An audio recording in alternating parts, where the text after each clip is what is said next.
हम भारत के लोग कितने बढ़िया हैं, क्यों? अभी बांग्लादेश की प्रधानमंत्री को सारे मुस्लिम देशों ने मना कर दिया कि हम उन्हें पनाह नहीं देंगे, जगह नहीं देंगे। मुसलमान शेख हसीना को मुस्लिम कंट्री ने पनाह नहीं दी, पर एक मुस्लिम महिला को पनाह देने वाला भारत है, शरण देने वाला भारत है। हम हिंदू लोग हैं, सनातनी हैं, शरण में आया दुश्मन भी शरण में आ जाए तो हम उसकी भी रक्षा करना जानते हैं, यही हमारा धर्म है। जो मुसलमान दिन रात पानी पी पी के हिंदुओं को गालियां देते हैं, आज वही मुसलमान जब बांग्लादेश से भगाए गए तो दुनिया में किसी देश ने उनको जगह नहीं दी, भारत ने अपने दरवाजे खोल दिए। लेकिन मैं निवेदन करूंगा कि हमारे जो हिंदू भाई हैं बांग्लादेश में, किस तरह से अत्याचार हो रहा है बांग्लादेश के हिंदुओं पर। मंदिर जला दिए गए, हिंदुओं के घरों को लूट लिया गया, दुकानों को लूट लिया गया। बहन बेटी अब कितनी सुरक्षित होंगी आप इससे ही कल्पना कर सकते हैं, अनुमान लगा सकते हैं। हिंदुओं को मार करके उल्टा लटका दिया गया, पूरी गलियों में लाशें बिछी हुई हैं हिंदुओं की, जरूरत से ज्यादा मारकाट मचा हुआ है। देखिए, इस तरह आज का इंसान इंसान का ही दुश्मन बन रहा है। मजहब पंथ के नाम पर, धर्म संप्रदाय के नाम पर आपस में ही लड़कर के व्यक्ति मरने को तैयार है। इसे अज्ञान नहीं कहेंगे तो क्या कहेंगे? हमारे ऋषि मुनियों ने सिखाया, समझाया कि शांतिपूर्ण जीवन जिया करो। बांग्लादेश के हिंदुओं की रक्षा का भी प्रयास करना चाहिए। हिंदुओं की रक्षा तो होनी ही चाहिए। हिंदू जिंदा है तो संसार में संस्कार जिंदा है। हिंदू नहीं होगा तो संसार में संस्कार नहीं होगा। सारी दुनिया को संस्कार देने वाला सनातनी ही है।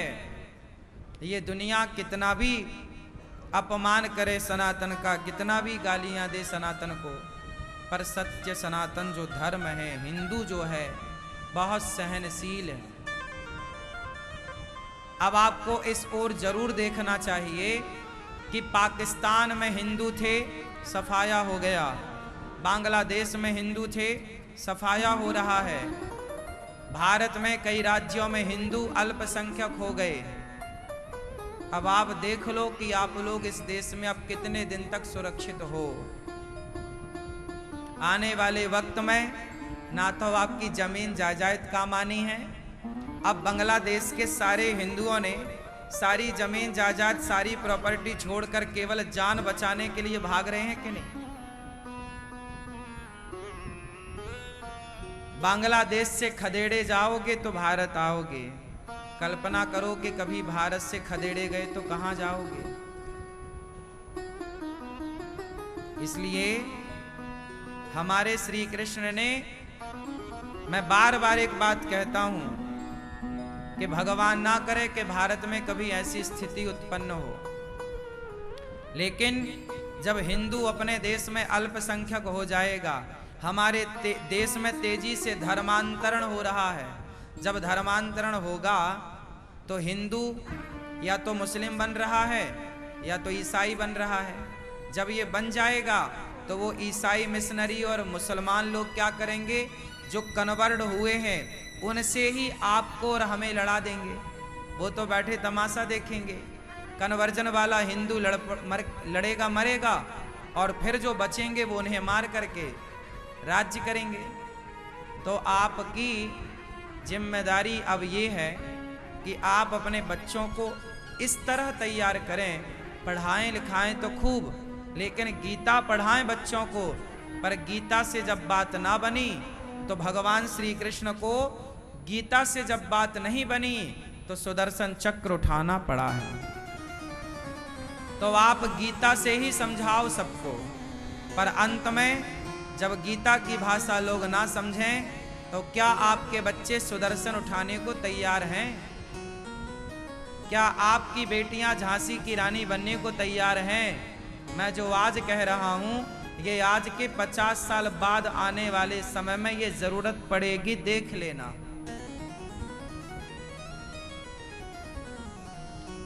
गीता से समझने वाले लोग अब नहीं रहे, गीता की भाषा समझने वाले लोग अब नहीं रहे। मैं बस ये कहता हूं आपको कि आप अपनी बेटियों को झांसी की रानी बनाओ। जब कभी इस तरह की स्थिति उत्पन्न हो तो आप भाग कर जाओगे कहां? उस समय तो रण क्षेत्र होगा, युद्ध होगा, भागेंगे कहां? लड़ेंगे, और लड़ेंगे मरने के पहले कम से कम 100 आतंकवादी तो मारेंगे, 1000 आतंकवादी मार कर मरेंगे। भागेंगे कहां? हमने भागने की प्लानिंग नहीं की, हमने तो युद्ध में भाग रहे थे अर्जुन, तो भागते हुए अर्जुन को युद्ध की प्रेरणा कृष्ण ने दी के नहीं। आज 2024-25 के लिए मेरी बात नहीं है, मेरी बात 2050 के लिए, 2060 के लिए। इसलिए मैं बार बार एक बात कहता हूं, हमारे ही देश में आज जो बांग्लादेश में घटना घटी, ये घटना हमारे भारत में घट चुकी है। काश्मीरियों को भगाया तो गया था, काश्मीरी पंडितों को खदेड़ा गया था, तब क्या कर लिया था पुलिस ने और क्या कर लिया था सेना ने? खदेड़ दिए गए थे ना। तब क्या कर लिया था कानून ने और क्या कर लिया था आपने और हमने? चलो कश्मीर से खदेड़े गए तो दिल्ली और बंबई में पनाह ली, भारत से खदेड़े जाओगे तो कहां जाओगे? इसलिए भगवान कृष्ण कहते हैं, अर्जुन उठा अपना गांडीव। गीता हमने सुनी है, गीता हमने पढ़ी है, इसका मतलब ये नहीं है कि हमने आत्मरक्षा करना भुला दिया। भगवान सब कुछ नहीं करेंगे, भगवान आपको प्रेरणा देंगे। भगवान को ही सब करना होता तो भगवान ही लड़ लेते महाभारत, अर्जुन की क्या जरूरत थी? भगवान कहते हैं मैं तेरा मार्गदर्शन करूंगा, मैं तुझे सचेत करूंगा, मैं तेरा मार्गदर्शन कर सकता हूं, आगे का युद्ध तुझे ही करना पड़ेगा।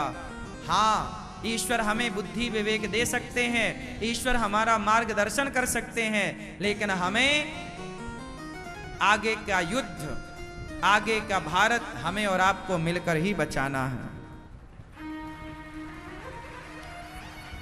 उसके लिए चाहिए क्या? कि आपकी बेटी झांसी की रानी बने, आपका बेटा शिवाजी बने, आपका बेटा अर्जुन बने, वो अर्जुन जिसे गीता का भी ज्ञान है और गांडीव का भी ज्ञान है।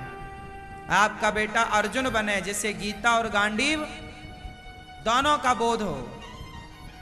जहां गीता से बात समझानी हो तो गीता से समझाए, और जहां गांडीव उठाने की आवश्यकता पड़े तो गांडीव की भाषा में समझाए। यदि आपने मेरी बात पर गौर नहीं किया तो हालात आपके सामने हैं, आगे फिर आप देखना कि आपकी अक्ल कैसे काम आती है।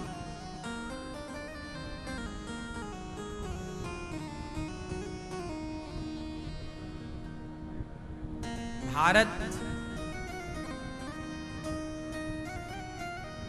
को अब जागने की और समझने की आवश्यकता है।